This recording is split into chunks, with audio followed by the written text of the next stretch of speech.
The Google Nexus 10 is Google's first 10-inch tablet, which packs a lot of features including the latest Android 4.2 Jelly Bean. What's up guys, Since Garcia here, back with another video, and this is my review of the Google Nexus 10. So we'll be cutting this into different parts. So we're going to be looking at the screen, the design and hardware, the OS, and my final thoughts about the tablet. Alright, so first of all is the screen. Now the 10-inch display is one of the best features of this tablet. It is 2560 by 1600 resolution with 300 ppi.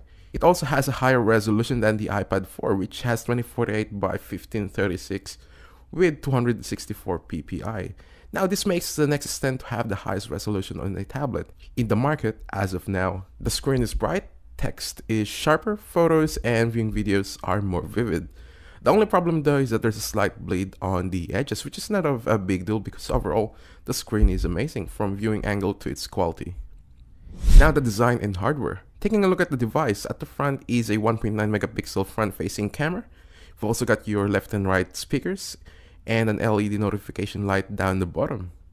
Over the back is a 5 megapixel rear-facing camera with an LED flash, a microphone, and the Nexus and Samsung branding. Around the device is a micro USB port, 3.5mm headphone jack, a micro HDMI port. At the top is a power and lock button as well as the volume rocker, and then on the bottom is a magnetic pogo pin charger. The Nexus 10 has a thin profile. It is 8.9mm thin and only weighs in at just about 603 grams. It feels very comfortable in your hands even just by holding it with one hand. The tablet has a plastic back, which I am not a big fan of as it feels a little cheap. However, the rubberized texture at the top feels quite nice, and it actually does remind me of the Nexus 7. Even though I did not quite like the back, the tablet feels very solid and doesn't feel flimsy at all. The device is powered by a powerful dual-core Exynos 5 processor, which is clocked at 1.7 GHz and accompanied by a quad-core Mali T604 GPU. As what Google says, the Nexus 10 is built for speed. Loading apps is not a problem. It opens up the moment you tap the app, thanks to the 2 gigs of RAM as well, giving you a great multitasking experience. Whether it's an action-packed or kiddie games, playing games on the tablet is an amazing experience. It was really smooth with no lag at all. Battery-wise, it has 9000 mAh of battery, which is enough to run that high-resolution display. Actually managed to just get about 3 days with standby, and on a daily use it was more than 21 hours.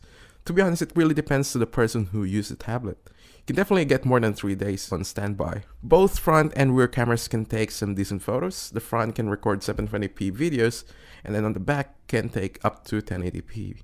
The Nexus 10 runs pure Android 4.2 Jelly Bean, meaning you'll always get the latest updates. While there's not much difference in the UI, it does add a few new features to make the tablet more enjoyable. Now this includes multi-user support, which allows you to create multiple accounts for the family, quick settings for a quick access to your important settings, widgets on lock screen.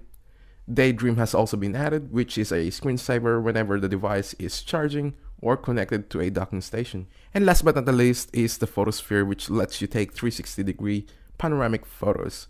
Now speaking of Photosphere, the camera's UI has been tweaked a little bit.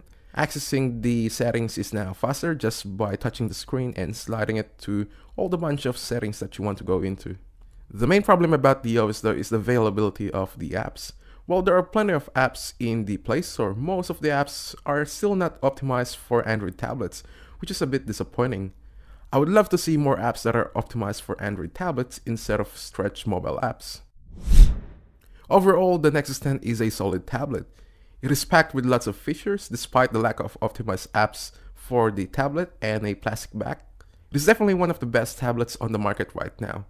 So there you have it guys, that is my review of the Google Nexus 10. Thank you all for watching, and if you like this video, please do subscribe and don't forget to give this video a thumbs up.